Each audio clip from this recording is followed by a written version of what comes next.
여러분 그동안 잘 지내셨습니까? 이동춘 교수입니다. 여러 날 봄날처럼 따뜻하더니 11월에 내리는 비치고는 꽤 큰 비가 내렸습니다. 그리고 나서 다시 추워지네요. 이렇게 어, 온도차가 심하게 며칠 반복이 되면 몸에 이상이 생길 가능성이 높습니다. 모두 건강에 유의하시기를 바랍니다. 특히 코로나19 시절에 몸에 이상이 생기는 건 여러모로 불편한 일을 많이 겪게 됩니다. 모두 건강하시기를 바랍니다. 이제 수업을 시작하겠습니다. 오늘은 13주차 강의를 하는 날입니다. 14주, 15주 끝. 그러고 보면 정말 저희가 끝을 향해서 거의 온 것 같습니다. 오늘은 13주차 강의로 통일 리더십의 실제 두 번째 시간을 갖도록 하겠습니다. 오늘 강의를 준비하면서 지난 시간에 세 파트로 나누어서 수업을 진행을 했는데 밀리 브란트의 리더십 스토리를 시간 관계상 너무 스킵하면서 지나가지 않았나라고 하는 생각이 들고 반성이 돼서 오늘 지난번에 했던 밀리 브란트 스토리를 조금 더 구체적으로 다시 그 부분을 되짚어 가고 그리고 오늘 수업에서 좀 더 구체적으로 다루고자 했던 통일시민운동 통일 시민운동을 제안하는 그런 수업을 진행을 하도록 하겠습니다. 이 두 파트로 오늘 수업을 진행을 하도록 하겠습니다.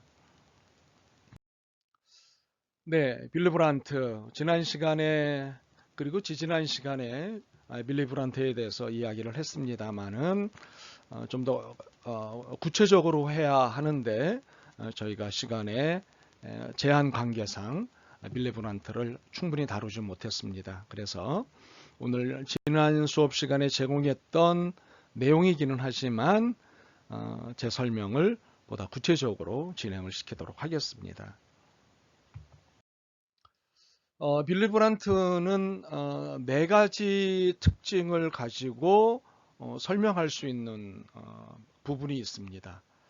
그 첫 번째가 공포 극복을 통한 자신감이라고 하는 거죠.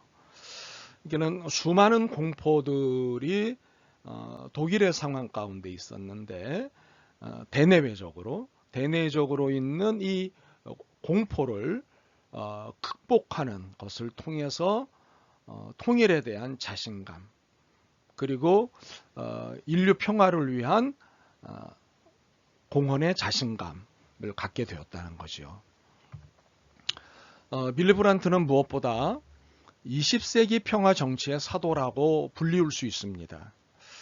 그럴 만한 이유는 곳곳에서 설명을 드리도록 하겠습니다. 그러나 1960년도에 여전히 완강한 국제 냉전 체제와 서독의 보수적 반공주의의 정치 문화 속에서 브란트가 주장하고 주창한 평화 정치는 처음부터 광범한 지지를 받았던 것이 아닙니다. 그리고 순탄한 길로만 계속 내달린 것도 아니었습니다. 분위기가 국제적으로는 냉전 분위기였고 국내적으로는 보수적 반공주의의 분위기였기 때문입니다. 네, 어서 많이 이야기를 들었던 어느 나라의 분위기하고 같지 않습니까? 이런 상황 가운데 브란트가 주창한 평화 정치가 처음부터 지지를 받을 수 없었겠죠. 네, 당연히 순탄한 길로 갈 수 있었던 것도 아니었겠죠. 네, 충분히 예상이 되죠. 1963년 빌리 브란트 옆에는 아주 충실한 참모가 한 명 있었는데요. 그는 탁월한 전략가인 에곤 바르였습니다. 이 에곤 바르와 함께 접근을 통한 변화라고 하는 개념을 창안해내고 이 개념을 통해 평화 정치를 추구해 나갔던 거죠. 네.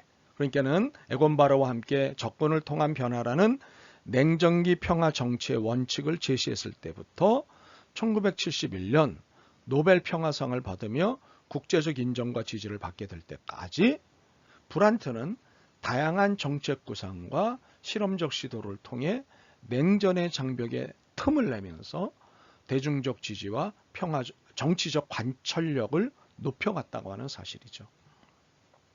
하루아침에 설득하거나 하루아침에 무엇을 이룰 수 있는 것은 없지요. 네. 하나님 외에는 불가능한 일이죠. 그러나 하나님도 그렇게 급격한 일들을 진행하시는 것은 하지 않습니다. 대개가 어찌되었건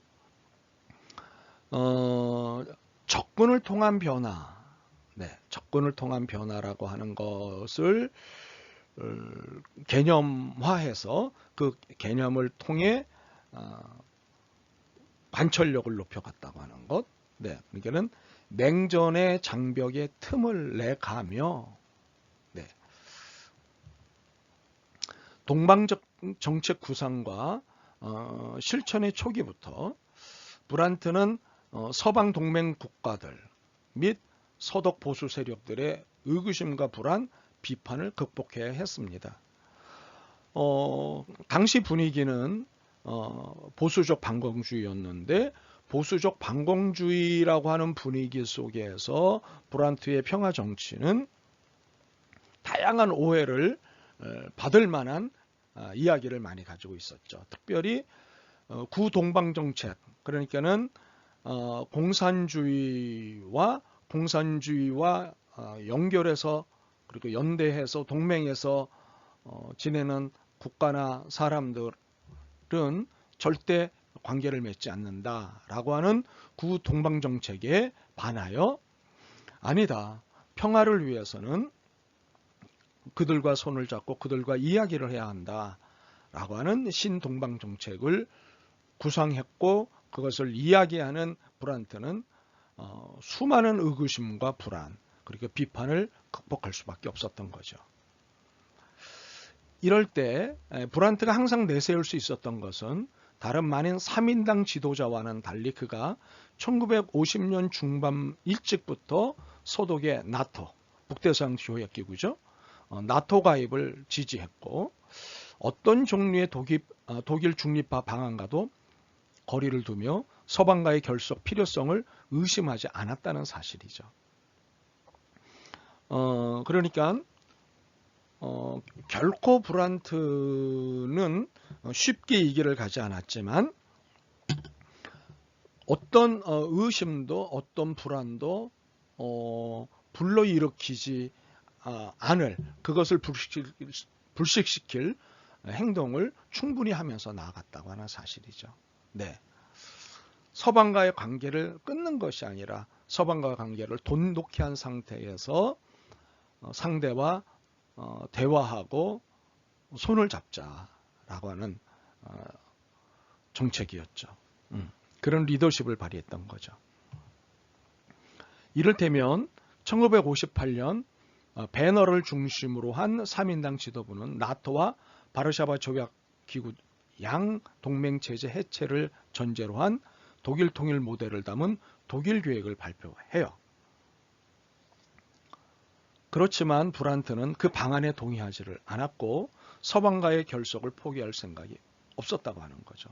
예, 이게는 3인당은 극단적인 민족주의적 관점에서 자신들의 문제를 풀어가자라고 하는 독일 계획을 구상하고 발표를 해요. 그렇지만 서방과의 관계를 소위 말해서 민주주의, 반공주의를 지향하는 서방과의 그런 관계를 포기하지 않고 여전히 그들과 손을 맞잡은 상태에서 민족의 통일을 위해서 나가야 된다라고 하는 입장이었습니다. 거기다 서베를린 시장으로서 베를린 위기 국면에서 공산주의의 공세에 맞서 자유를 옹호했던 경력은 그의 정치적 신뢰를 드높였다고 하는 사실이죠. 네. 반대하지 않지만 반대하고 반대하지만 반대하지 않는 그런 태도를 보인 거죠. 네. 이거 모순 아니냐? 이렇게 지적하실 수 있겠지만 그건 모순이 아닙니다. 나아가기 위한 태도인 거죠. 예, 나가면서 더 설명을 좀 드리도록 하겠습니다. 접근을 통한 변화. 네, 지난번에도 설명을 드렸지만 다시 한번 더 설명을 드리면 접근을 통한 변화 개념은 동서독 분단 시절 긴장 완화 정책인 이른바 동방정책을 펼친 빌리 브란트 전 총리가 전략가인 그의 참모인 에곤 바르와 함께 가장 강조한 정책의 목표를 일컫는다고 하는 것이죠. 독일 3인당의 빌리 브란트 총리는 기민당 정부의 냉전적 동방정책 대신 새로운 동방정책을 세웠습니다. 소련, 폴란드 등 사회주의 나라들과의 화해협력 및 특히 동독과의 교류 정책이 추진됐고 이로써 독일 통일의 초석을 놓았던 거죠. 당시 브란트의 핵심 참모였던 에곤 바르는 대동독 정책의 성격을 접근을 통한 변화라 규정했으며 실제로 서독과의 인적 물적 교류를 통해 동독 사회는 크게 바뀌었다고 하는 것이죠. 네. 그는 변화를 유도해낸 거죠. 네. 그러면서 변화를 맛보면서 이것이 더 낫구나, 이것이 옳구나 라고 하는 생각으로 바뀌게 하면서 그 다음 단계로 나가 결국에는 독일 통일을 이루게 된 거죠. 그러니까는 독일 통일의 초석을 놓았다 이렇게 볼 수 있는 것이지 않겠습니까?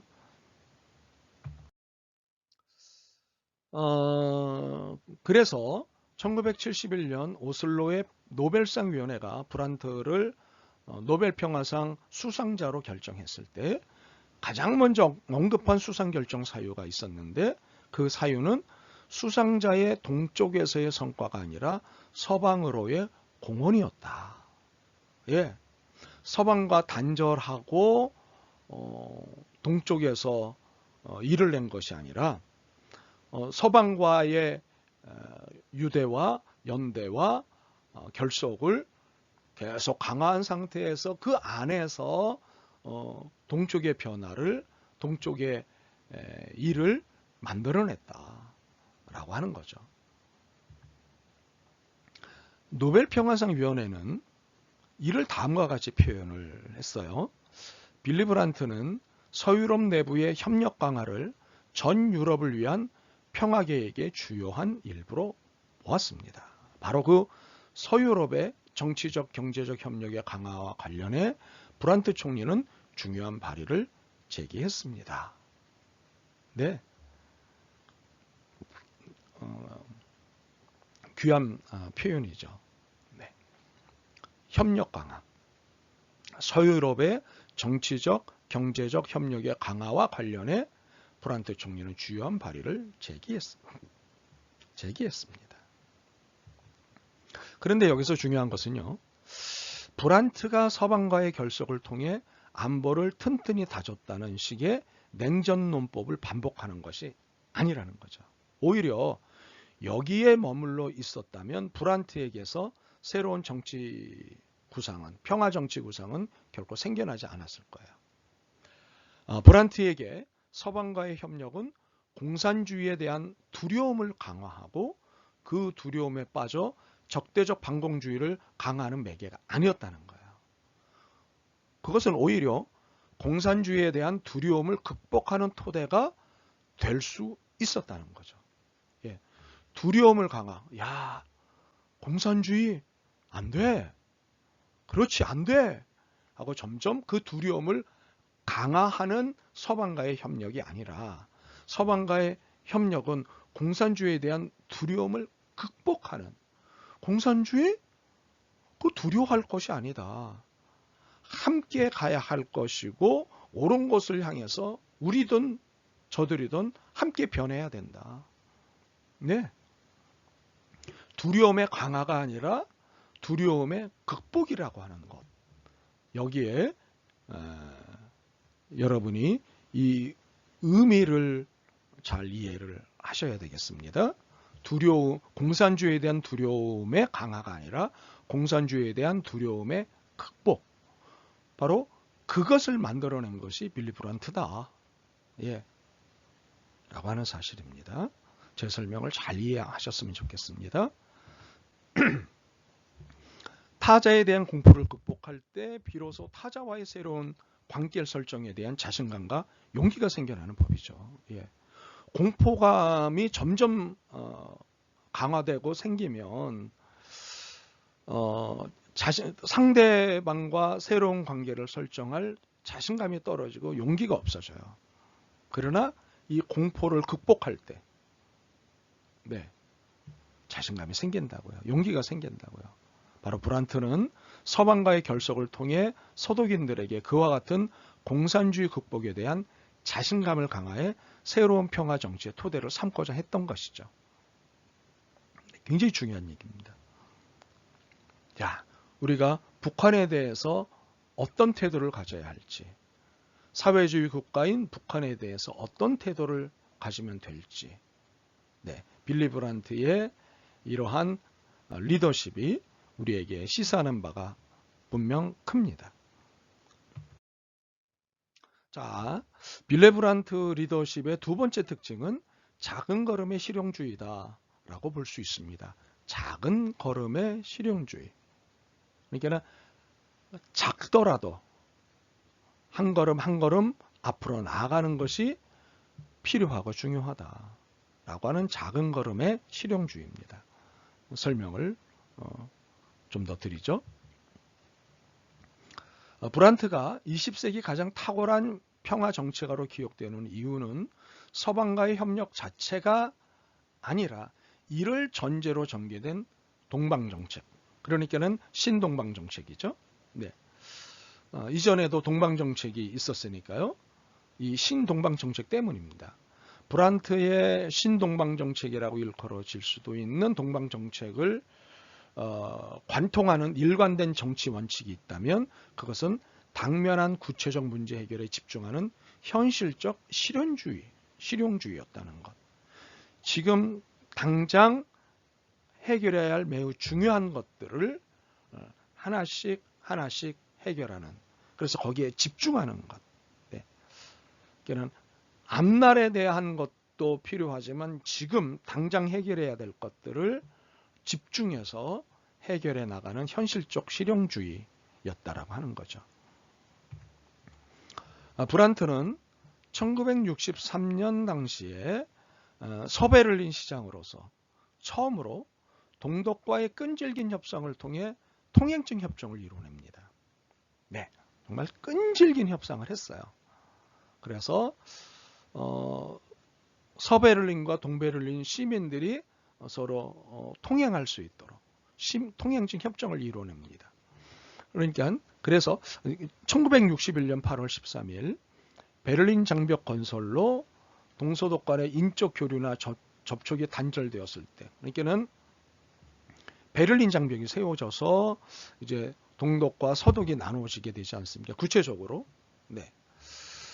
이 협정으로 120만 명의 서베를린 주민들이 1963년과 64년 성탄절을 장벽 너머에 사는 가족, 친지들과 함께 보낼 수 있었다는 거죠. 그리고 이 접촉은 이후 안정적으로 확대가 되었습니다. 베를린 장벽이 세워진 상태에서 갈 수도 없고 올 수도 없게 만드는 이러한 상황에서 통행증 협정은 서베를린 주민들하고 동베를린 주민들이 함께 성탄절을 보낼 수 있는 그런 놀라운 일들을 만들어냈던 거죠. 베를린 장벽에 비로소 작은 틈이 생긴 거죠. 사람들은 다시 일시적으로나마 생기를 찾았다는 거죠.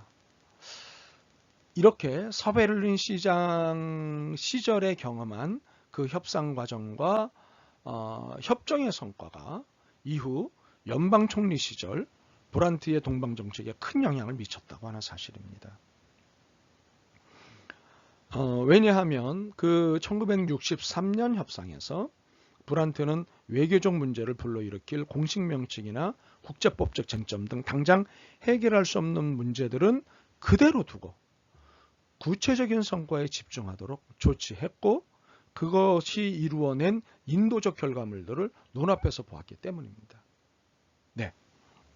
자, 이렇게 빌리 브란트가 보여준 통일을 향한 그의 리더십에서 현재 한반도, 특별히 남한이 어떤 리더십을, 특별히 통일을 향한 어떤 리더십을 보여줄 수 있느냐라고 하는 인사이트먼트, 통찰력을 하나의 또 모델을 여기서 볼 수 있지 않겠나 싶습니다. 네. 대북 제재가 가해진 입장에서 남북 교류가 수많은 국제법적 쟁점들을 가지고 있어요. 네. 이 국제법적 쟁점들은 당장 해결할 수 없어요. 그러나 국제법적 쟁점들에 저촉도 있지 않는 그 어떤 것들이 있어요. 그것들을 계속해서 찾아내야 돼요. 예. 끊임없이 대화하고 만나고 그리고 시도해보고, 네, 시도하다 우리가 모르는 그 어떤 국제법적 논리들이 나타나면 또 그건 그것대로 또 놔두고 피해가고 길을 찾고 길을 열고 그렇게 해서 가는 거죠. 네. 그래서 우선은 중요한 게 국가 대 국가로서의 물적 인적 교류는 국제법상 다툼이 많기 때문에 민간 차원에서의 인적 물적 교류들은 이것은 인도주의적 관점에서 진행되어질 수 있기 때문에 충분히 가능한 것들이 많이 있다는 거죠. 그런 것들을 계속 우리가 찾아내야 합니다. 네. 저희의 이러한 설명, 코멘트 여러분들이 잘 정리를 해 주시기를 바랍니다. 1969년부터 1974년 브란트 정부가 소련과 폴란드 그리고 무엇보다 동독과 차례차례 협정을 맺으며 동방정책을 성공적으로 이끌었을 때 브란트는 현실적, 실제적, 실용적이라는 말을 입에 달고 다녔어요. 현실적으로, 실제적으로, 실용적으로. 네, 이것을 만나는 사람들에게, 국민들에게 끊임없이 이런 용어들을 현실적으로 이것은, 실제적으로 이것은, 실용적으로 이것은, 네, 이러면서요. 근본적이고 근원적인 문제들에 매달려서 구체적이고 현실적인 성과들을 놓치지 않는 것이야말로 빌리 브란트가 추구했던 평화 정치의 근간이었다고 하는 거예요. 네. 근원적이고 근본적인 문제들, 이것의 본질이 무엇이냐, 이것의 원칙이 무엇이냐, 예, 막 여기에 매달려서 일을 진행하지 않았어요. 그러니까는 이상적인 추구를 하기보단 현실적인 추구를 했다는 거예요. 네, 현실적으로 할 수 있는 것, 현실적으로 해볼 수 있는 것, 네, 현실적으로 결과를 낼 수 있는 것, 이런 것들을 놓치지 않았어요. 그것이 브란트의 평화정치의 근간이었어요. 그래서 계속해서 틈을 찾아간 거죠. 다툼이 없는, 다툼이 적은 부분들을 계속 찾아서 하나하나 나가다 보니까 분열의 균열을 생기게 한 거죠. 예. 분열과 갈등과 긴장을 균열시켜 나가기 시작한 거죠. 네. 장벽을 균열시켜 나간 거죠. 바로 브란트는 이것을 일찍부터 작은 걸음 정책이라고 불렀다고 하는 거예요. 작은 걸음. 한 걸음씩 한 걸음씩. 성큼성큼도 아니에요. 하나씩 하나씩. 작더라도 반보라도 3분의 1 걸음이라도 4분의 1 걸음이라도 10분의 1 걸음이라도 걸을 수만 있다면 그렇게 해서 큰 물꼬를 틀 수 있다는 것. 네. 바다는 산에서 내려오는 물줄기들이 모여서 냇물이 되고 냇물이 모여서 강이 되고 강물이 모여서 바다가 되는 것 아니겠습니까? 네. 이렇게 작은 걸음 정책, 작은 걸음 정책, 이것이 굉장히 필요합니다. 네. 한 걸음씩 나가면 되는 거예요. 한 걸음씩, 한 걸음씩, 한 걸음씩. 이것은 인생도 마찬가지지 않을까 싶어요. 여러분도 한 걸음씩, 작은 걸음이라도 한 걸음씩, 한 걸음씩 내딛다 보면, 내가 언제 여기 왔지? 이렇게 깜짝 놀라게 되실 거예요. 놀라게 되실 거예요. 작은 걸음 정책. 네. 브란트는 한 걸음도 나아가지 않는 것보다는 작은 걸음이라도 나아가는 게 더 낫고, 특히 센 말만 떠들썩하게 하는 것보다는 더 낫다고 자신의 평화 정책을 요약했어요. 가까운 시일 내에 분단 상황이 극복되지 않는다면 일단 분단으로 인한 사람들의 고통과 희생을 최소화하는 데 매달릴 필요가 있다는 것이었죠. 이게 빌리 브란트의 평화 정책이었어요. 예, 평화 정책의 태도였다고요. 그리고 이를 위해서는 동독 정권과의 결별이 아니라 오히려 협력이 절대적으로 요청이 되었다고 하는 것이죠. 결별이냐, 협력이냐, 단절이냐, 아니면 대화냐. 제가 이 수업을 진행하는 중에 누누이 여러분들한테 강조하다시피 만나는 게 중요해요. 짧게 대화를 하더라도 일단 만나고, 짧더라도 대화를 하고, 빈번하게 만나는 거예요. 남북 정상이 수시로 만나는 거예요. 그러다 보면 문이 열리고 길이 열리고, 그래서 큰 일을 우리가 만나게 될 거라는 것이죠. 가다 보면 돼요. 한 걸음씩 한 걸음씩 가다 보면 돼요. 여러분도 삶이 힘들고 어려우시겠지만 한 걸음씩 가보세요.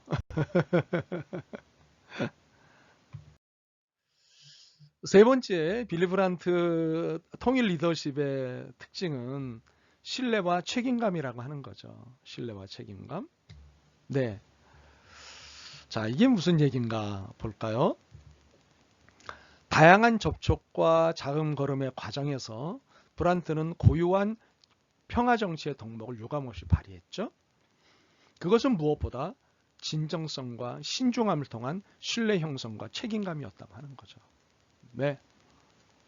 상대에게 신뢰를 줬고, 그리고 말하고 약속한 것은 반드시 책임감 있게 일을 진행했다는 거죠. 책임질 말을 했고 책임질 행동을 했어요.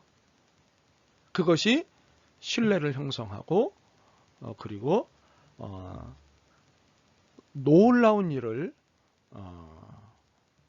만날 수 있게 한 거죠. 통일. 먼저 브란트는 동유럽 국가들과 동방조약을 체결할 때 각 국가들의 이해관계뿐만 아니라 정세까지 고려하는 신중함과 책임의식을 보였다고 하는 거죠. 정치적 이해관계를 넘어서 시민들의 정서, 분위기, 감성, 이런 것들까지 고려하는 신중함 그리고 책임의식을 보였다고 하는 거예요. 이를테면 서독 정부는 국제정치의 현실적 권력관계를 고려해서 소련과 먼저 협상을 시작했습니다.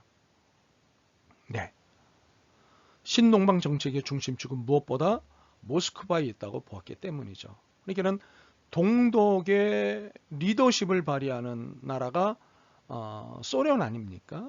그리고 소련에서도 정치의 중심지인 모스크바, 바로 그 모스크바와 유대 관계가, 모스크바의 관계가 신동방 정책을 추진하는데 굉장히 중요한 역할을 할 수 있다라고 하는 것을 빌리 브란트가 본 거예요. 네. 그러나 브란트는 서독과 소련이 폴란드를 무시하는 합의를 만들지도 모른다는 폴란드 측의 우려를 반영해서 소련과의 협상이 시작되자마자 그 폴란드와도 예비 협상을 개시했습니다. 그것은 역사적 근거가 있는 거예요. 네.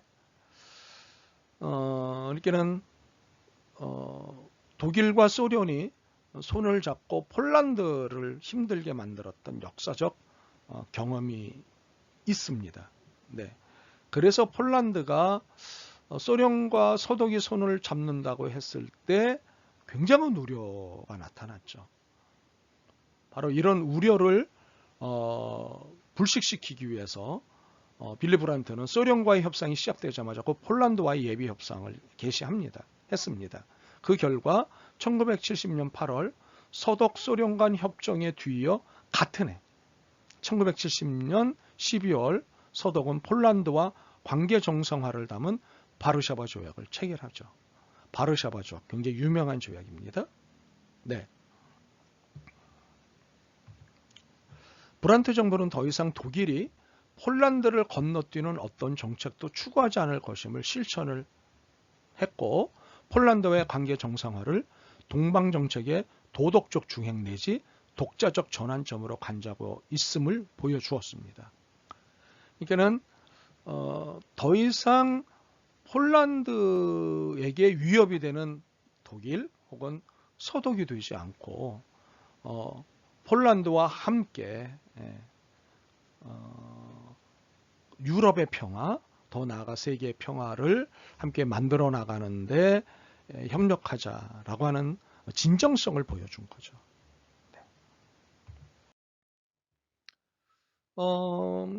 사실 뭐 그것만으로 바르샤바 조약을 맺었다고 하는 것 자체만으로 이미 충분했습니다.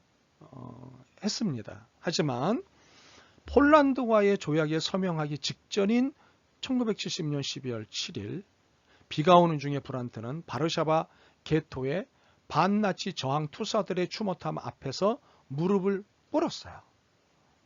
그러니까는 폴란드 국민들의 정서를 만진 거예요. 네, 단지 어떤 정치적이고 행정적인 일만 진행한 것이 아니라 감정적인 부분, 정서적인 부분을 건드리고 거기에 신뢰를 보여준 거죠. 네. 사진에서 보시다시피 저렇게 브란트는 추모탑 앞에 무릎을 꿇었습니다. 그러니까 이것은 나치 범죄의 가해 국가인 독일의 정부 수반이 몸을 낮춰 용서와 화해를 요청한 상징적 사건이었습니다. 이 부분은 제가 설명을 드렸던 적이 있었는데요. 네, 상징적 사건이었다고 하는 거죠. 사실상 나치 범죄와 아무런 연루도 없고 오히려 반나치 투쟁 정력을 가졌기에 그것을 내세워서 독일을 변호할 수도 있었습니다. 그러나 이러한 빌리 브란트가 피해자 국가에 와서 독일의 가해 행위에 대한 책임을 기꺼이 인정하는 모습은 이미 충분히 인상적이고 감동적이었어요. 네, 그렇지 않겠어요? 그렇죠? 네. 가해 행위에 대한 책임을 기꺼이 인정하는 모습은 이미 충분히 인상적이고 감동을 줄만 했어요. 그런데 이 사건이 브란트의 평화 정치를 이해하는데 가장 중요한 이유는 그가 나치 범죄의 과거 청산을 현재의 탈냉전 평화 정치의 동력이자 유럽 통합적 미래 구상의 근간으로 삼고자 했음을 확인할 수 있기 때문만은 아니에요. 브란트 행동이 사전에 계획되거나 연출된 것이 아니라는 사실이었어요. 그 파괴와 사륙의 현장에서 헌화를 하고 고개를 숙이는 것만으로는 부족하다고 그는 느꼈던 것이죠. 네. 단지 정치적 의도만으로 이것을 한 것이 아니라 진심으로, 정말 진심으로 용서를 구했다고 하는 거죠. 그리고 화해를 요청했다는 거죠. 네. 브란트는 나는 최근 역사에 대한 부담으로 말로는 더 이상 어찌할 수 없을 때 사람들이 행하는 것을 행했다. 그렇게 나는 수백만의 희생자들을 추모했다. 이렇게 회고를 했습니다. 그러니까 비극적 역사의 무게와 가해 국가의 책임을 그대로 인정하고 감당하려는 브란트의 용기는 그 어떤 외교적 허사나 정치적 꼼수와는 애초부터 성격이 달랐다라고 봐야 합니다. 네, 이런 쇼가 아니었다. 쇼가 아니었다.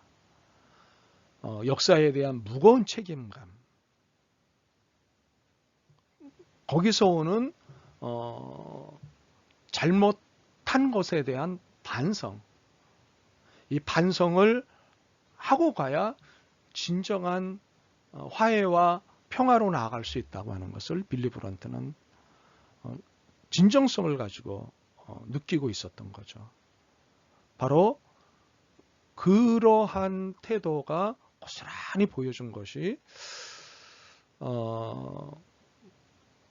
바르샤바 추모탑에서 무릎 꿇게 한 이유고 무릎 꿇은 빌리 브란트였던 거죠. 네. 물론 폴란드를 비롯한 세계 여론의 열광적 호응과는 별도로 달리 그의 행위에 그의 행위에 대한 서독 여론의 평가는 매우 엇갈렸어요.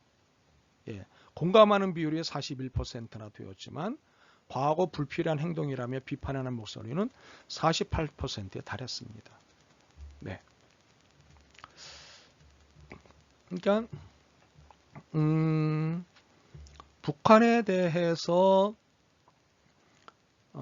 좀 더 유화적이고 대화적인 국면으로 가자라고 할 때 남한의 여론은 늘 쉽지 않습니다. 네. 반대 여론이 대부분 높습니다. 뭐 그렇게까지 해야 되느냐? 뭐 그렇게까지 주려고 하느냐? 그러면서 북한에 대한 유화적 태도의 반대 여론이 매우 높습니다. 그러나 제3국 또는 다른 나라들은 남한의 이러한 태도를 보면서 정말 화해와 평화와 통일을 위해서 수고하는구나라고 지지하는 국제적 분위기가 있어요. 빌리 브란트도 당시 이러한 현실을 만났고 빌리 브란트의 당시 만났던 그 현실들을 우리의 현재의 현실과 비추어 볼 때 많은 부분들이 시사가 되는 거죠. 브란트는 자신의 행위가 서독 내에서 충분한 지지와 공감을 얻지 못할 것임을 모르지 않았습니다. 하지만 그는 정략적 차원의 타산을 떠나 정치가로서의 도덕적 책임을 기꺼이 감당할 만큼 충분한 내적 진정성을 갖고 있었다는 거죠. 네. 정치가로서의 도덕적 책임. 뭐 이런 말이 있죠. 정치가들에게 도덕성을 찾는다? 글쎄, 차라리 어디 가서 찾는 게 나을 것이다 라는 비아냥거림이 사실은 있습니다. 그러나 정치가라고 다 그런 건 아니죠. 정치가라서 도덕적 책임감을 가질 때 그 리더십은 훨씬 훌륭하게 되는 거죠. 바로 이런 과정을 통해서 브란트의 평화 정치는 더욱 신뢰를 쌓아갔다 싶습니다. 네, 이것은 충분히 우리가 인정하고 인정해야 할 부분입니다.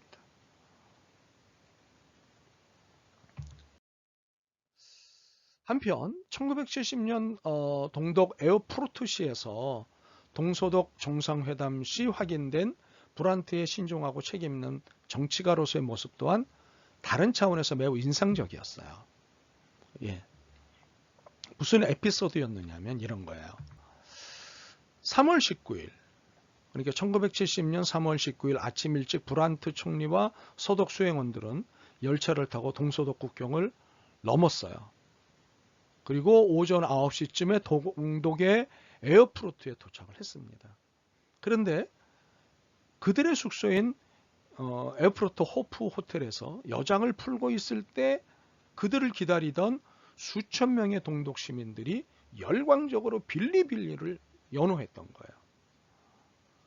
이 사람들은 동독 경찰의 저시선을 뚫고 빌리 창가로 나와주세요라고 외치며 호텔을 에워쌌어요. 당연히 이때의 빌리는 그 당시 같은 이름의 동독 총리 빌리 슈토프였는데 빌리 슈토프가 아니라 빌리 브란트를 말했던 거야. 같이 빌리라고 발음하게 되는 거죠. 빌리 스토프를 부른 것이 아니라 빌리 브란트를 부른 거예요. 이미 브란트 일행이 도착하기 전부터 소란이 있었고요. 도착 후 분위기가 점점 더 고조되었기에 동독경찰과 국가안전부는 극도로 긴장을 했습니다. 상황은 일촉즉발이었죠. 여기서 브란트가 어떻게 행동하느냐에 따라 예정된 정상회담뿐 아니라 향후의 동서독 관계에도 심각한 영향을 미칠 수 있는 상황이었어요. 브란트는 잠시 주저하다가 창가로 다가와서 가벼운 미소를 띤 채 한 손을 들어 보이며 고개를 끄덕였어요. 그리고는 그러자 군중들의 환호는 하늘을 찔렀습니다. 그런데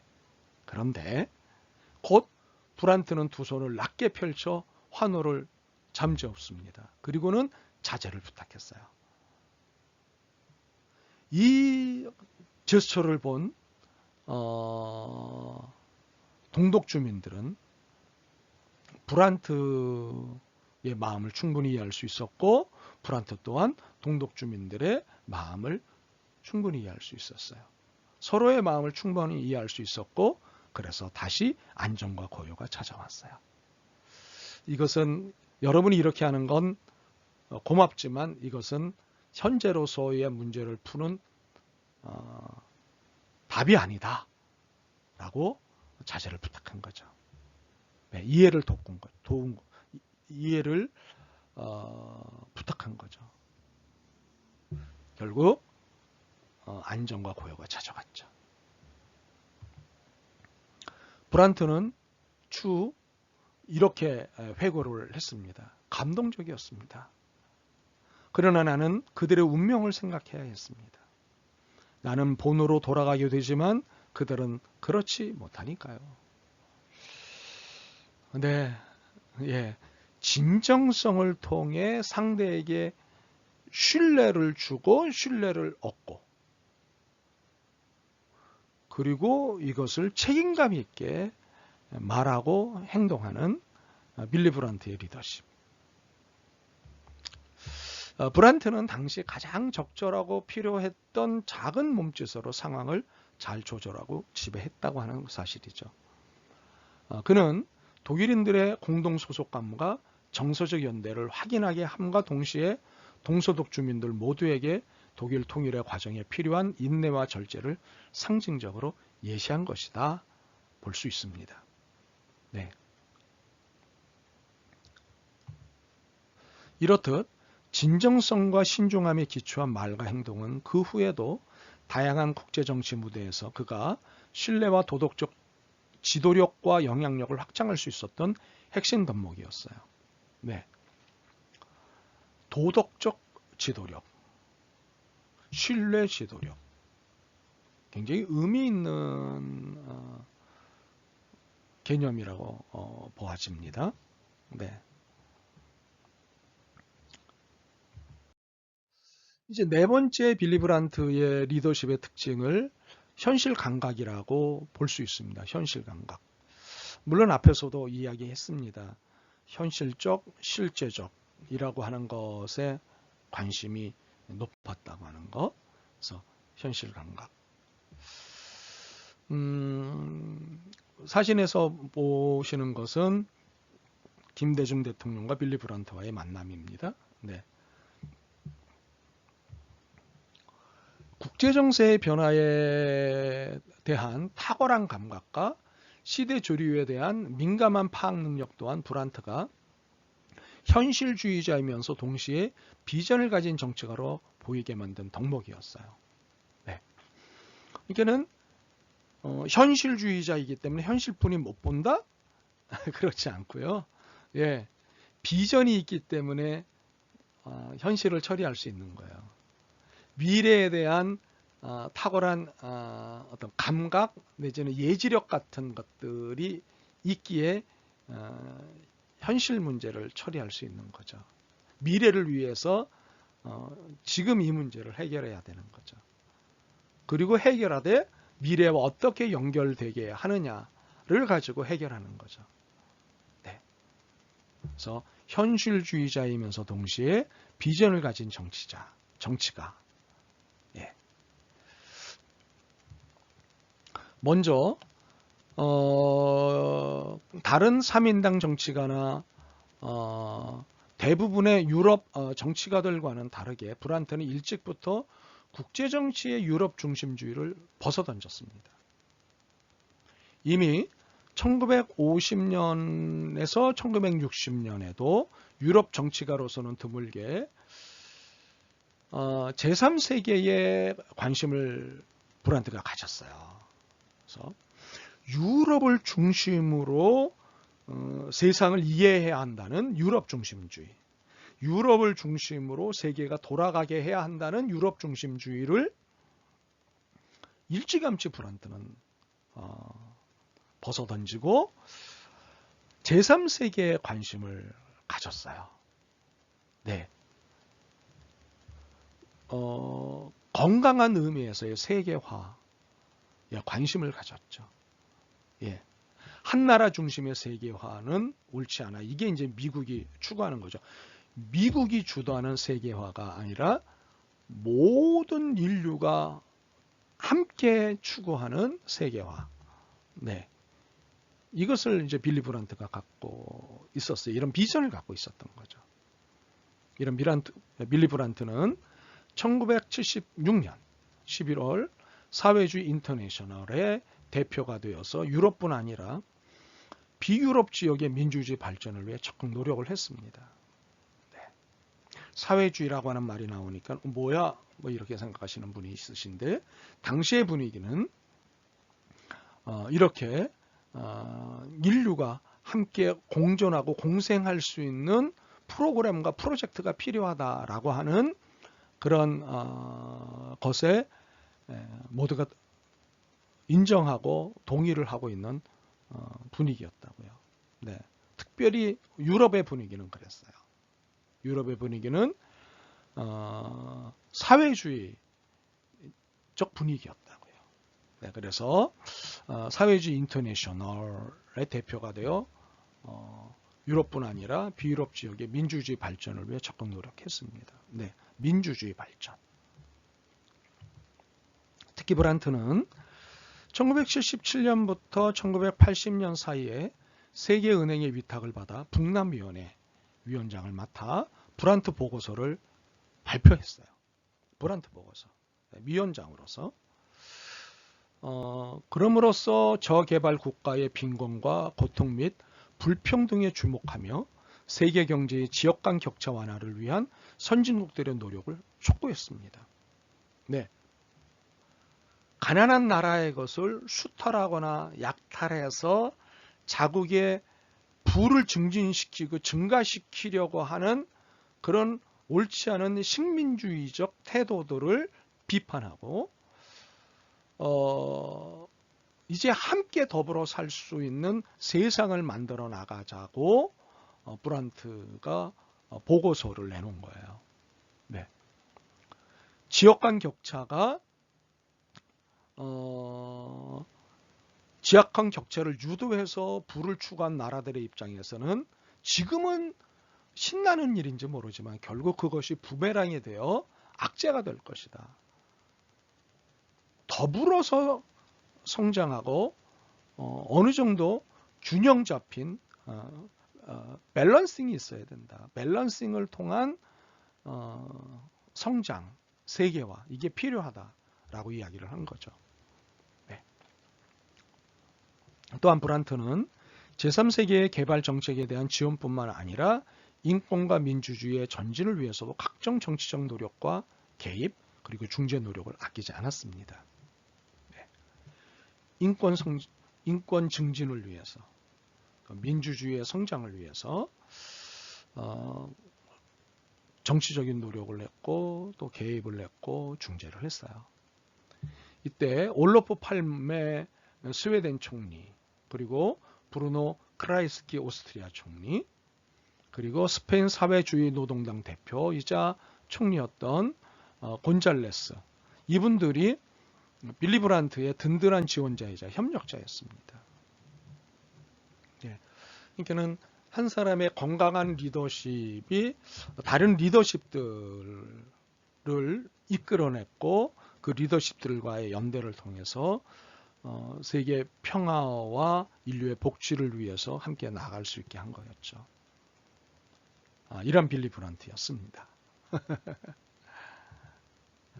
자본주의 경제체제의 세계화가 낳은 지역 간 격차와 갈등 및 제3세계의 빈곤과 독재 문제 해결에 브란트만큼 적극적으로 나선 유럽 정치가는 보기가 드뭅니다.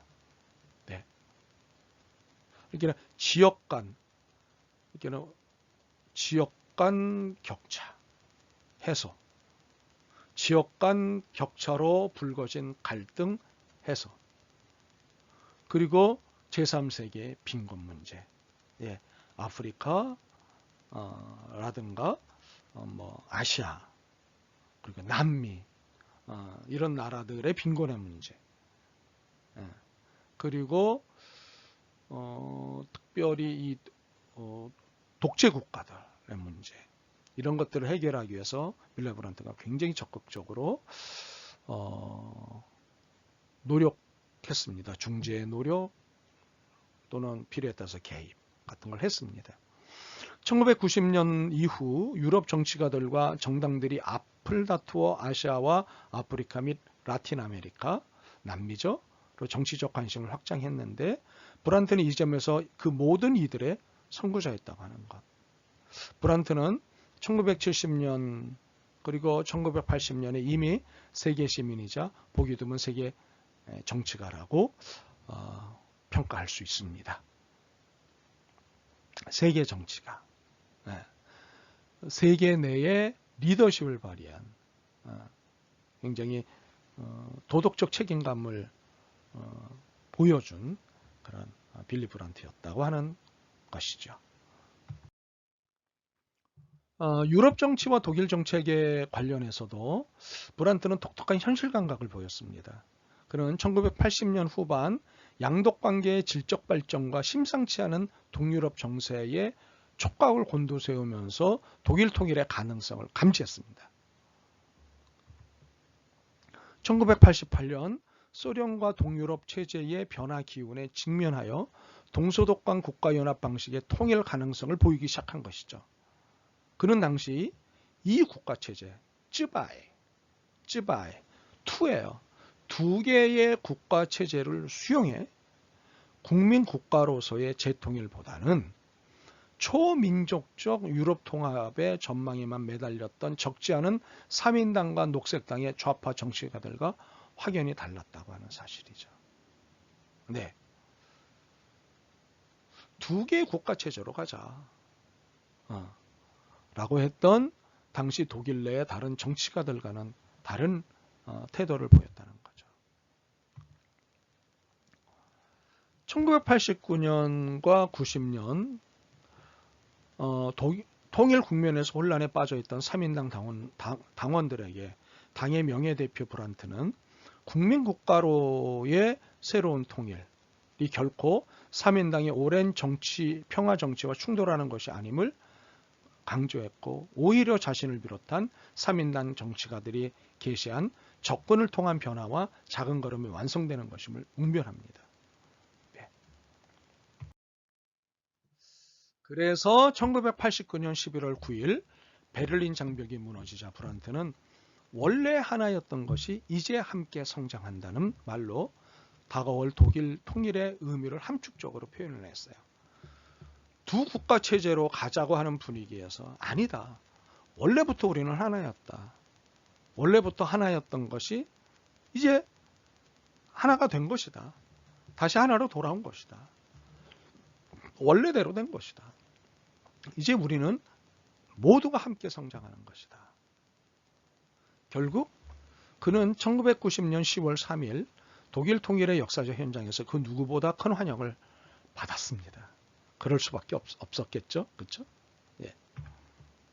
역사의 중요한 고비마다 가장 적절하고 호소력 있는 말과 행동으로 변화하는 현실에 개입하고 개선할 줄 아는 것이 바로 탁월한 정치가의 능력입니다. 바로 그 능력을 브란트가 지니고 있었던 거죠. 20세기 평화 정치가들이 자신들의 정치적 분투의 결실을 제때 보는 경우가 흔치 않습니다. 그런 점에서 평화 정치가로서 빌리 브란트의 성공은 브란트 개인에게 더할 나위 없는 축복이었다고 하는 거죠. 살아있는 동안 그가 평생 추구했던 그 결실을 보는 복을 받은 거예요. 물론 그것은 그와 동시에 살아온 많은 독일인과 유럽인들에게도 행운이었죠. 이렇게 빌리 브란트의 평화와 통일을 향한 그리고 수고한 리더십을 4가지 특징으로 살펴보았습니다. 잘 기억해 주시면 좋겠습니다. 네. 자, 그러면 첫 번째 출첵을 하겠습니다. 빌리 브란트의 리더십의 특징을 나타내는 것 중에 하나가 이제 접근을 통한 변화인데 이 접근을 통한 변화 개념 이것을 설명해 주십시오. 네. 자, 이번 섹션에서는 오늘 수업의 또 하나의 주제인 통일시민교육론을 제안하고자 합니다. 우리 수업이 통일 리더십인데 모든 국민이 사실은 통일을 위한 리더십을 소유해야 한다라고 하는 측면에서 수업이 진행이 되고 있습니다.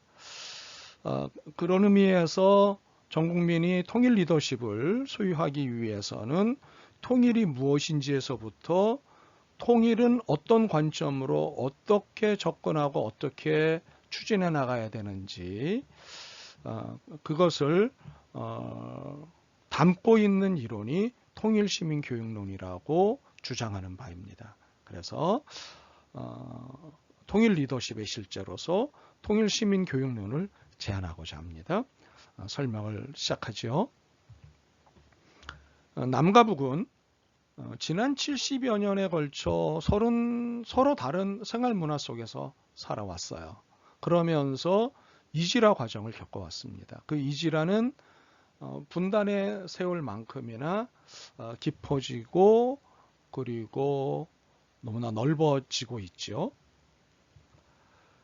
국토가 남과 북으로 분단되면서 급속하게 진행된 남북한의 이질화는 이데올로기라고 하는 정치적 동기에서 생성이 되었습니다만 분단 후 체제 유지를 위해 비롯된 전통사회의 해체와 새로운 사회로의 재편 과정에서 빚어진 각기 다른 가치관은 자아관, 삶의 목표, 직업관, 결혼관, 전통적 윤리관, 세계관으로까지 다른 가치관들이 남과 북이 사이에 확대가 되어 있다는 것.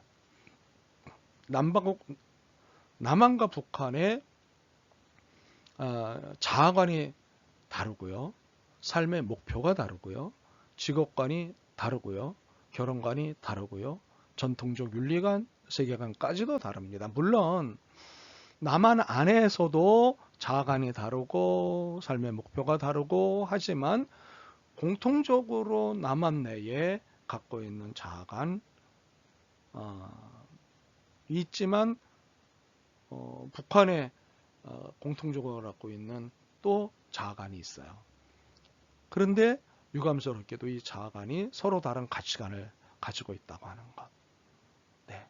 이것이 이제 분단이 빚어낸 일종의 비극과 같은 것이지요. 네. 글쎄 아쉬움이라고도 해야 될까요? 네. 뭔가 더 얘기를 하면 삼천포로 주제가 삼천포로 빠질까봐 제가 자제를 잠깐 했습니다. 네. 더욱이 북한도 다르지 않지만 남한은 북한을 악마와 적으로 교육을 시켰고요. 한반도 평화뿐만 아니라 세계 평화를 위협하는 존재로 교육을 시켰어요. 그럼으로써 이지라가 더욱 극대화됐다고 하는 사실이죠. 네. 북한을 악마화 시킴으로 인해서 그 이지라는 더욱 극대화가 됐다는 거죠. 북한하고는 우리가 정말 살 수 있을까 같이? 라고 하는 생각을 더 깊이 고민하게 만드는 일을 만들어내고 말았죠. 네.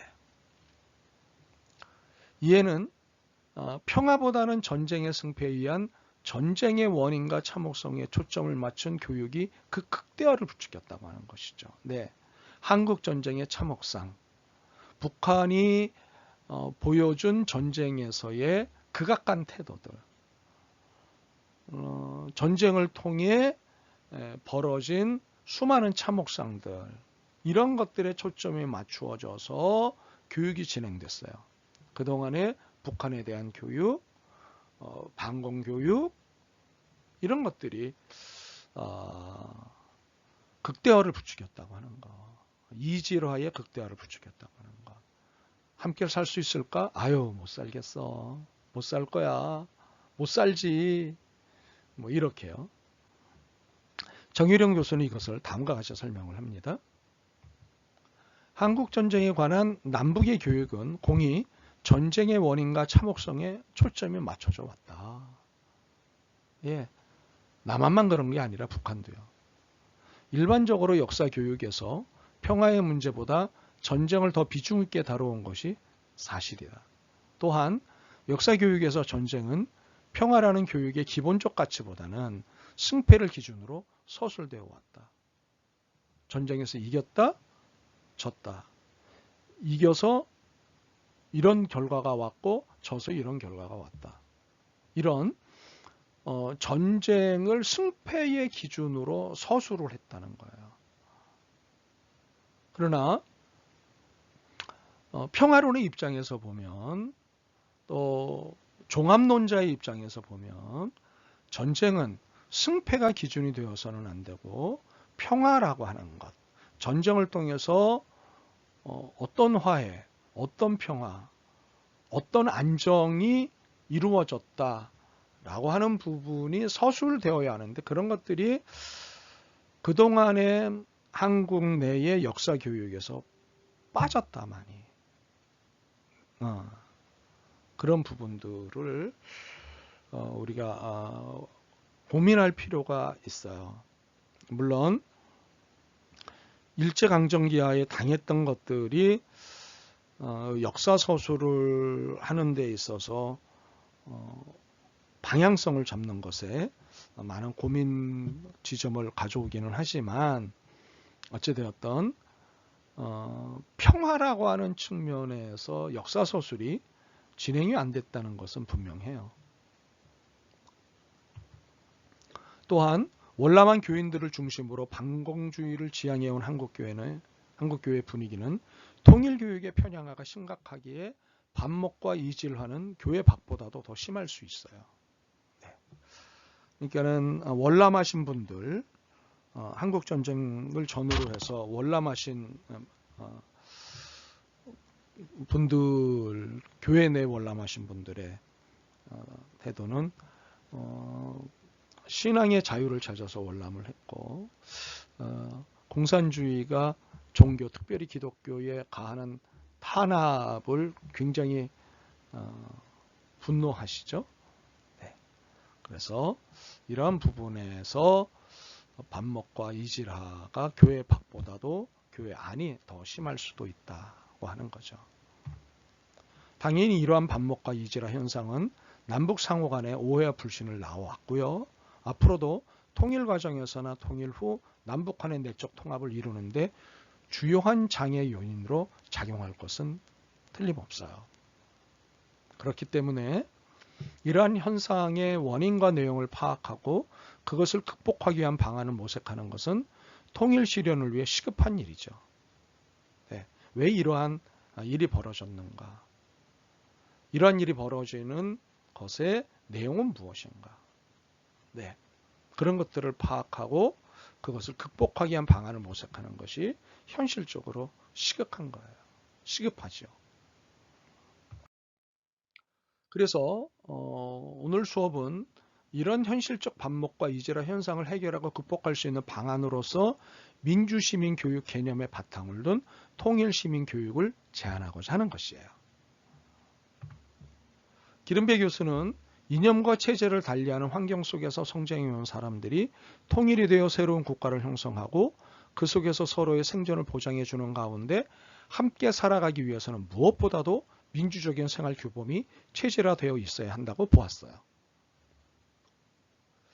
민주적인 생활 규범의 체질화.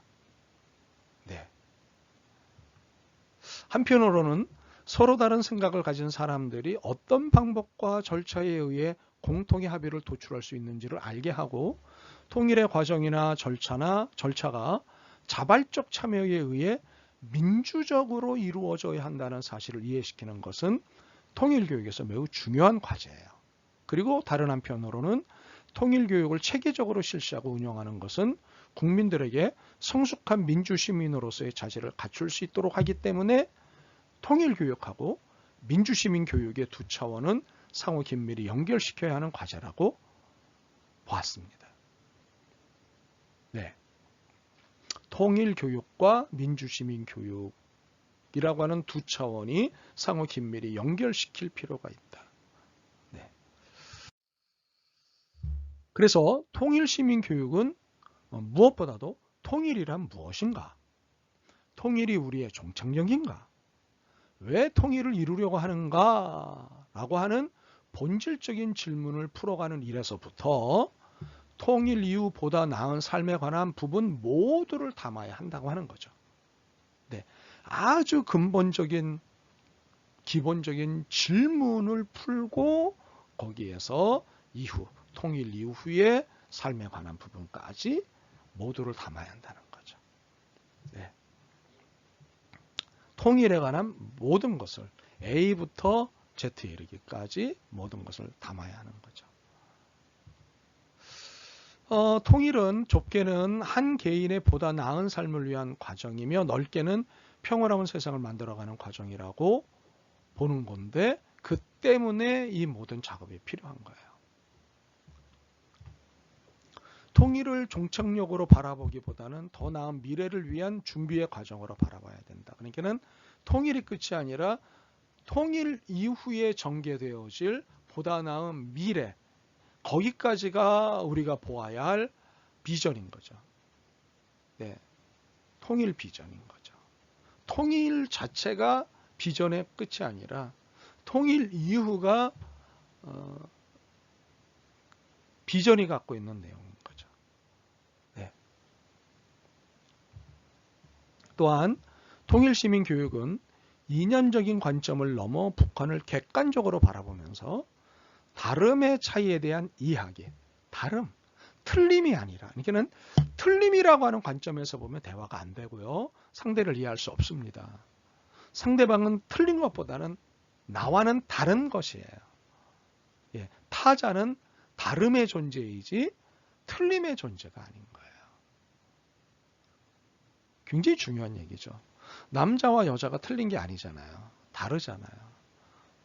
예. 세대가 틀린 게 아니라 세대가 다른 거죠. 이렇게 다름의 차이에 대한 이해하기, 화해와 협력을 통한 남북의 만남과 하나됨, 북한의 정치 경제적 측면뿐만 아니라 북한 주민의 생활 문화에도 관심을 갖는 포괄적 관심 등이 통일 시민 교육의 내용이 되어야 하는 거죠. 북한 주민의 생활, 북한 주민들의 문화, 예, 이런 것에도 폭넓은 이해관계가 있어야 된다는 거죠. 네. 그러므로 그리스도교적인 가치관에 입각할 때 통일 교육은 샬롬 지향적이어야 한다고 하는 거죠. 네. 우리의 수업이 일반 통일 리더십을 넘어 기독교 통일 리더십, 그리스도교 통일 리더십이지 않겠습니까? 그러므로 그리스도교적 관점에서 볼 때, 가치관에 입각해서 볼 때, 이 수업이 주장하고자 하는 통일 시민 교육은 샬롬 지향적이어야 된다. 샬롬을 지향하는 태도여야 된다라는 거죠. 샬롬은 이해하고 계시다시피 인류의 보편적 가치이자 문화적 가치로서 정치적 접근이 아닌 생활에서 실천적으로 접근되어야 하는 하나님 나라의 궁극적 가치로서 단순히 민족 공동체를 넘어 인류 공동체를 지향하는 차원이고 정치 공동체를 넘어 문화 공동체를 지향하는 차원이라고 하는 거죠. 네. 샬롬은 정치적 언사가 아니라 사실적이고 진실을 담은 삶의 개념이에요. 네. 생존과 존재의 개념이에요. 정치적 언사가 아니에요. 그냥 안녕이 아니라 정말 상대방의 안녕을 위해서 살아가는 거예요. 상대방의 안녕이 곧 나의 안녕임을 인정하고 진실되게 타자와의 관계를 설정하고 이뤄내는 거예요. 이것은 다원화된 사회라는 시대 변화에 부응하는 새로운 공동체의 실현이라고 하는 것까지도 포함합니다. 이러한 샬롬 지향적 통일 시민 교육의 아이디어는 NCCK가 88선언에서 평화와 통일을 위한 한국교회 과제 중 하나로 평화교육과 통일교육을 제안한 것에서 볼 수 있어요. 네. 봐보시면 첫째, 한국교회는 평화에 관한 성서 연구와 신학 연구 등 평화교육을 널리 보급하고 각종 신학 연구기관과 기독교 교육기관은 이를 위하여 정보 교환과 연구를 촉진시킨다. 이게 88선언의 제안이었어요. 두 번째, 한국교회는 민족 통일에 대한 교회의 관심을 높이기 위하여 분단 구조 및 분단 역사에 대한 이해와 분단 문제에 관한 신학적 인식을 심화함으로써 민족 통일의 역사적, 신학적 당위성을 인식하게 하는 통일 교육을 촉진시킨다. 세 번째, 한국교회는 기독교 신앙에 대한 신학적 성찰과 결단을 통하여 공산주의 이데올로기에 대한 학문적 이해를 넓히고 이념적인 대화에 필요한 이데올로기의 연구와 교육을 촉진시킨다. 이렇게 88선언이 평화교육과 통일교육을 제안한 것에서 샬롬 지향적 통일시민교육의 아이디어가 나왔다라고 하는 것 여러분이 이해해 주시면 좋겠습니다. 그러므로 샬롬 지향적 통일시민교육은 관용과 배려에 기초한 비폭력 평화운동을 지향하는 과정이어야 한다는 것이죠. 폭력을 배제하고 폭력을 제거하고 폭력을 없이 하고 폭력을 아니요 라고 하는 비폭력 평화운동을 지향하는 과정이 샬롬 지향적 샬롬 지향적 통일시민교육론이라고 하는 것 기억해 주시면 좋겠습니다. 평화를 지향하는 과정으로서의 통일시민교육은 한반도 안에는 엄연히 남북이라는 두 체제가 존재한다는 현실을 인정하는 것에서부터 시작하게 되는 거죠. 이 현실을 인정하는 것에서부터 시작하는 거예요. 이 두 체제를 서로 인정한다는 것. 공산주의라고 하는 체제, 자본주의라고 하는 체제, 사회주의라고 하는 체제, 민주주의라고 하는 체제. 어찌되었던 세습과 독재는 나쁘지만 그 현실을 인정한다는 것. 네, 이것은 대화와 만남에 있어서 중요한 조건으로서 비로소 대화, 협력 그리고 나아가 교류가 성립이 돼요. 뿐만 아니라 이 평화적 통일을 위한 환경 조성은 단지 남북의 문제일 뿐만 아니라 동북아와 세계의 평화와도 연관을 갖고 있기에 이런 문제를 한반도뿐만 아니라 세계 속에서 바라보는 지구적 시각을 키워주는 것이 필요하다고 하는 거죠. 네.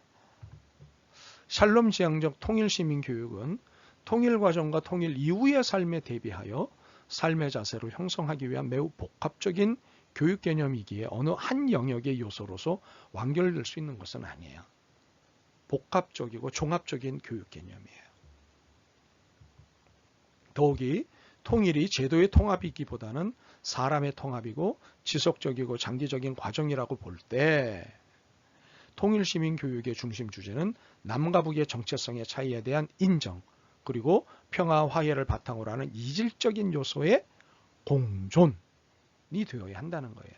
이질적인 요소가 함께 어우러져서 배타적이지 않은 비배타적,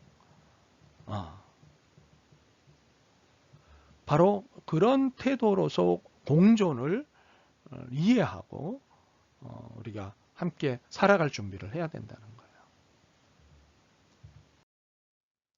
통일의 과정은 이후 남북 주민의 사회 문화적 통합 과정을 수반하기에 이 과정은 수십 년 다른 체제와 문화 속에서 살아온 남북 주민들이 서로를 차별하지 않고 동등한 주체로서 서로 존중하고 공존하는 문화적 체험을 필요로 한다고 하는 거죠.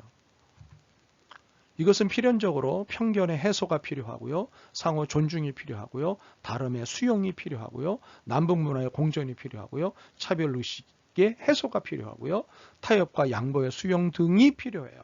이러한 가치를 생활화하고 내면화하는 교육적 조건을 수반해야 된다는 거예요. 궁극적으로 통일시민교육은 하나님 나라의 비전을 실현시킬 책임을 지닌 청지기로서 살도록 하는 과정으로 볼 수 있다고 하는 거죠. 그러므로 지금까지 제안한 바의 내용을 시급한 것의 순서대로 정리를 해보면 다음과 같습니다. 첫째, 정서적 측면의 민족의식이나 동질성에 기초한 통일 관련 논의 수준을 극복하고 진취적 자세로 통일의 실천 노력을 해야 한다는 거죠. 따라서 앞으로의 통일시민교육에서는 분단 75년이 넘는 세월 동안 벌어진 남북의 서로 다른 현실을 직시하는 이성적이고 합리적인 논의 과정이 필요해요. 감정적으로 분단 75년의 세월을 이야기하고 평가하는 것이 아니라 이성적이고 합리적인 논의가 필요해요. 이쪽으로 넘어와야 돼요. 지금 우리는 감정적인 논의가 너무 많아요. 그건 논의라고 사실 할 수가 없죠. 분풀이. 네. 두 번째, 시민들이 획일적 가치관을 극복하고 다양성을 인정하는 민주적 가치를 인식하고 실천할 뿐만 아니라 한국의 근현대사적 관점에서 분단 및 재통합의 문제를 합리적으로 이해하고 판단할 수 있게 지도해야 한다는 거죠. 이러한 역사의식을 겸비한 시민이 다양한 가치관과 문화 양식을 수용하고 상호 교류할 수 있는 능력을 갖추는 일은 한반도 통일을 위한 초석이 되는 동시에 전 지구화 되어가는 삶의 현실에서 세계 시민이 되는데도 반드시 필요해요. 지금 필요한 건 모순을 이해하고 모순 때문에 일어나는 갈등을 극복하고자 하는 선한 노력으로서의 종합적 의지, 해겔이 말하는 종합적 관점, 종합이라고 하는 의지와 태도가 필요한 거예요. 네. 내가 보기에는 모든 것이 모순이죠. 그래서 갈등이 생기는 거죠. 그러나 역사는 그렇게 모순과 갈등이 종합해서 오늘 내 앞에 온 거고 나는 또한 이것을 가지고 앞으로 살아갈 거예요. 예. 세 번째, 민주적 가치에 기초하여 상호 이해하고 공동의 삶과 번영을 실현하자면 이제까지 지속된 서로의 다름으로 인해 발생하는 부작용을 극복해야 되는데요. 그 과정에서 긴 안목으로 인내하고 연대의식을 형성하는 노력이 요구된다고 하는 거죠. 그러기 위해서는 흥분과 조급함에서 벗어나 새로운 세계 속의 민족 정신을 창출하기 위한 장기적 통일시민 교육 계획을 설계하고 실천해야 한다. 이것이 지금 제가 보기에 시급하게 진행해야 되고 해결해야 될 것이다. 그렇게 보여집니다. 네. 어찌되었건 편견이 해소되고 상호가 존중하는 태도, 다름을 수용하는 태도, 남북 문화가 공존할 수 있는 방향, 차별의식의 해소가 되고 타협과 양보가 수용되는 이런 가치들이 생활화되고 내면화되어야 되는데 이것은 결국 교육을 통해서 가능하다. 네. 그래서 리더십은 본래 가지고 태어나는 것도 있지만 교육을 통해서 함양되고 향상되고 그리고 확장된다라고 하는 것, 이것을 오늘 수업에선 강조하고 싶었습니다. 네. 두 번째 출첵이군요. 지난번에 여러분이 중간고사를 앞두고 제게 질문했던 것들이 있습니다. 본인이 질문했던 것 2개 이외에 다른 수강생들이 질문했던 것들 모두 빼고 이번 학기 통틀어 수업을 들으면서 궁금했던 것 2개 이상을 질문해서 보내주십시오. 여러분이 질문해서 보내주셔야 그것을 가지고 15주차 수업을 진행합니다. 여러분과 제가 콜라보하는 겁니다. 여러분은 질문하시고 저는 대답을 함으로 15주차 수업이 진행됩니다. 네, 기말고사 대신 진행을 하게 되는 겁니다. 네, 참여하셔야 됩니다. 협박성 출첵입니다. 네, 레포트를 내드리도록 하겠습니다. 오늘 레포트는 통일시민교육론을 요약 정리하시고요. 이 이론이 현장에서 설득력을 갖기 위해서 어떤 수고가 필요한지 자신의 생각을 말해 보십시오. 강의는 제가 한 거고 이제 이 강의를 듣고 여러분의 생각을 말하시는 겁니다. 제 거 그대로 베껴 오시면 안 되고 제 강의를 토대로 해서 여러분의 생각을, 의견을 말해 보시는 겁니다.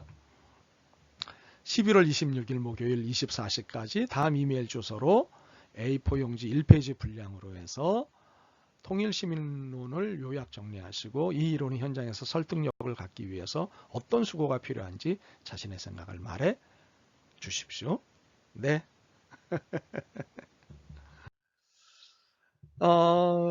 샬롬 지향적이라고 하는 개념을 쭉 설명을 드렸습니다. 사실 샬롬은 부정의가 제거된 평화입니다. 불의한 정의, 옳지 않은 정의가 제거된 평화입니다. 단순히 잠잠하게 된 혹은 강제된 자유의 무덤으로 이룬 평화가 아닙니다. 시끄러! 가만히 있어! 까불지 마! 뭐 이렇게 억압해서 잠잠해진 것을 평화라고 샬롬은 이야기하지 않습니다. 샬롬은 일체의 억압의 구조들을 벗겨낸, 제거시켜버린 정의로서의 평화예요. 그래서 이렇게 이야기할 수 있어요. 법 밖의 정의로서의 평화. 그러니까 옳지 않은 법도 있고 옳은 법도 있어요. 옳은 법은 괜찮아요. 그러나 옳지 않은 법으로 강제되어진 평화는 평화가 아니라고 보는 거예요. 그래서 그리스도교에서 이야기하는 정의는 옳지 않은 법 밖의 정의. 그래서 불의한 법도 있고 비도덕적인 법도 있고 권력자를 위한 법도 있고 그런 게 얼마나 현재 대한민국 안에도 꽤 있어요. 그런 것들을 계속해서 제거해내야 되는데 참 쉽지 않죠. 왜? 적폐들이 있기 때문이죠. 네, 자신만 생각하는 아주 나쁜 사람들이 있기 때문이죠. 권력을 갖고 있는, 법적 권위를 갖고 정치적 권력을 갖고 있는 나쁜 사람들에 의해서 부정의가 만연해 있는데 이 부정의를 제거해내야 돼요. 이것이 샬롬이에요. 그래서 법 밖의 정의로서의 평화, 언로 저스티스. 이러한 샬롬에 기댄 통일시민교육가로 우리의 통일 리더십은 자리를 잡아야겠다. 이렇게 생각하고 제안을 했습니다. 오늘도 정말 수고가 많으셨습니다. 분량이 만만치 않았죠. 네, 그러나 앞부분은 3분의 2는 지난주에 스킵했던 부분을 좀 더 정교하게 설명을 드린 것이라 좀 더 이해가 편했을 것이라 생각하고, 후반부 3분의 1은 새로운 통일 리더십 제안이었기에 여러분들이 조금 더 신경을 써서 보셨어야 했을 것입니다. 정말 수고 많으셨습니다. 늘 고맙습니다. 다음 시간에 뵐 때까지 안녕.